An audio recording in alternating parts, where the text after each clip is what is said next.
अभी मैं उद्धव ठाकरे जी से मिलने के लिए आया था और हमारी काफ़ी देर से काफ़ी अच्छी बातचीत हुई। देश में इस वक्त जो माहौल चल रहा है, अलग अलग जो मुद्दे चल रहे हैं उन पे सब पे बातचीत हुई और ख़ासकर जो युवाओं का आंदोलन चल रहा है पूरे देश भर में, दिल्ली में जंतर मंतर पे जो आंदोलन चल रहा है, पूरे देश के युवा इस समय बहुत व्यथित हैं, बहुत गुस्से में हैं, बहुत रोष में हैं। उसको लेके काफ़ी विस्तार में चर्चा हुई।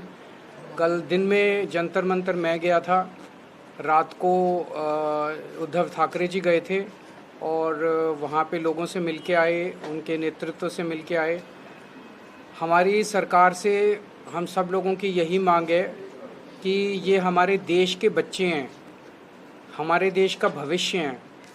ये सब लोग 18 से 25-30 साल की उम्र के बच्चे हैं जो अपना अपना घर छोड़ के और यहाँ पे आंदोलन करने के लिए आए हुए हैं। मैंने कल सोशल मीडिया पे देखा, मध्य प्रदेश का एक बच्चा आया हुआ था।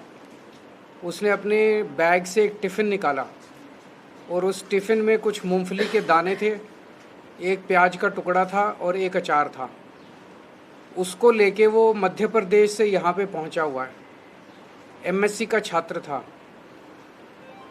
किस जज्बे के साथ लोग पूरे देश भर से दिल्ली पहुंच रहे हैं।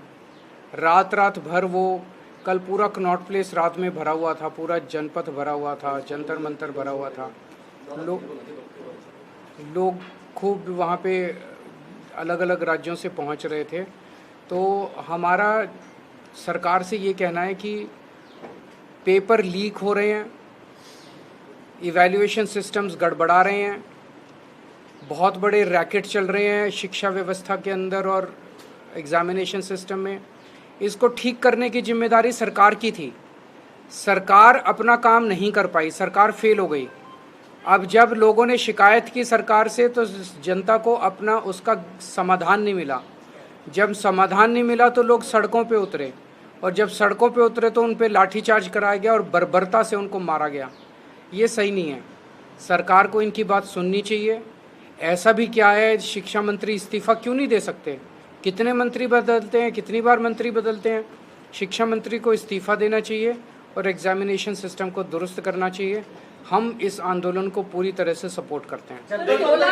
शिवसेना और आम आदमी पार्टी दोनों में से कोई इस तरह का आंदोलन चलाने वाली है क्या? 16 मेट्रो स्टेशन बिल्कुल बंद हैं, लोग नहीं आ पा रहे हैं उनसे बाहर। सरकार ने ये फैसला क्यों किया? सरकार ने ये फैसला क्यों किया है तो सरकार बताएगी, क्योंकि मैं तो सरकार हूँ नहीं। लेकिन ये सरकार ने जो फैसला किया ये गलत किया। आप जितना इन बच्चों को रोकने की कोशिश करोगे, आपने पहले सोनम वांगचुक को उठा के अस्पताल में भर्ती करा दिया। आपको लगा कि अब सोनम वांगचुक गए तो अब आंदोलन ख़त्म हो जाएगा, आंदोलन और बड़ा बन गया। आपने संसद मार्च वाले दिन बहुत बुरी तरह से बर्बरता से डंडे बरसाए, लोगों के सर फोड़ दिए, लोगों की टांगें तोड़ दी। कल मैं मिल के आया, उन सब लोगों को देख के आया जिनको चोटें लगी हैं। उनका बहुत बहुत बुरा, मतलब बहुत दया आई उन सब लोगों को देख के। आपको लगा अब लोग डर जाएंगे, लोग और ज़्यादा संख्या में आ गए, लोग डर नहीं रहे। अगर आप सारे स्टेशन बंद कर दोगे, लोग पैदल चल के पहुंच जाएंगे। लोगों का पैदल चलना भी बंद कर दोगे, लोग कुछ ना कुछ तरीका निकाल के पहुंच जाएंगे। ये युवा हैं, ये 18 से 30 साल की उम्र के बच्चे हैं। इनको रोकने की कोशिश मत करो, इनकी बात मान लो।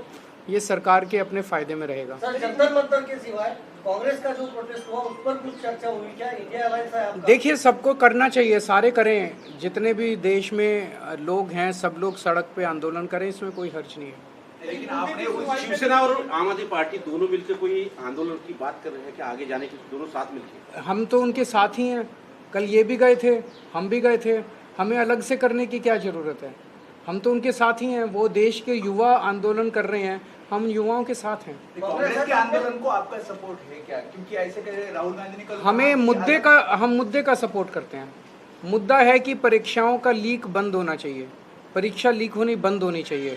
अब सब लोग समर्थन करें, जो जंतर मंतर को समर्थन कर रहे हैं वो जंतर मंतर को करें, जो नहीं कर रहे हैं अपना कर रहे हैं अपना करें, सब लोग करें। सर, बीजेपी की तरफ से एक बयान सामने आया है, वो ये कह रहे हैं कि सरकार को जो काम करना था वो किया है, नीट पर हम लोग गिरफ्तार कर रहे हैं, विपक्ष जो है वो भ्रम फैला रहा है। 2024 में नीट की परीक्षा लीक हुई, उसका जो मास्टरमाइंड था उसकी मोदी सरकार ने समय पे चार्जशीट फाइल नहीं की। चार्जशीट 3 महीने में फाइल करनी होती है और उसको डिफ़ॉल्ट बेल मिल गई, और ये कह रहे हैं कि हम अपना काम कर रहे हैं। जो चोर हैं, जो पेपर लीक करवा रहे हैं, उनको बेल करवा रहे हैं ऑटोमेटिक, डिफ़ॉल्ट बेल, और कह रहे हैं हम काम कर रहे हैं। शर्म आनी चाहिए मोदी सरकार। इस मुद्दे के से सुनवाई के दौरान सीजीआई जांच डोंट वेस्ट आवर टाइम। क्या किसने बोला? मैं सीजीआई पे कोई सर एक और सवाल ये है कि कल सीपी में आपने जिक्र किया, सीपी में भी कुछ प्रोटेस्टर्स पहुंचे, उसमें आरएएफ के लोगों को वहां पर मारा पीटा गया, उसमें एफआईआर दर्ज हुई है। जो ये हिंसा हो रही है, जो आप तो जिक्र कर ही रहे हैं कि पुलिस ने वो लाठियां बरसाई, लेकिन प्रोटेस्टर्स की तरफ से भी हिंसा की जा रही है। क्या आप मेरे को एक प्रोटेस्टर दिखा सकते हो जिसके हाथ में बंदूक थी? क्या आप एक प्रोटेस्टर दिखा सकते हो जिसके हाथ में डंडा था? क्या आप एक प्रोटेस्टर दिखा सकते हो जिसके हाथ में पत्थर था या कोई आर्म्स थे? ऐसे निहत्थे अच्छे घरों के बच्चों के ऊपर, निहत्थे बच्चों के ऊपर डंडे बरसाना, टीयर गैस के छोड़ना, सर फोड़ना उनके, ये कौन सी जिम्मेदार सरकार है यार? ये तो आतंकी हैं।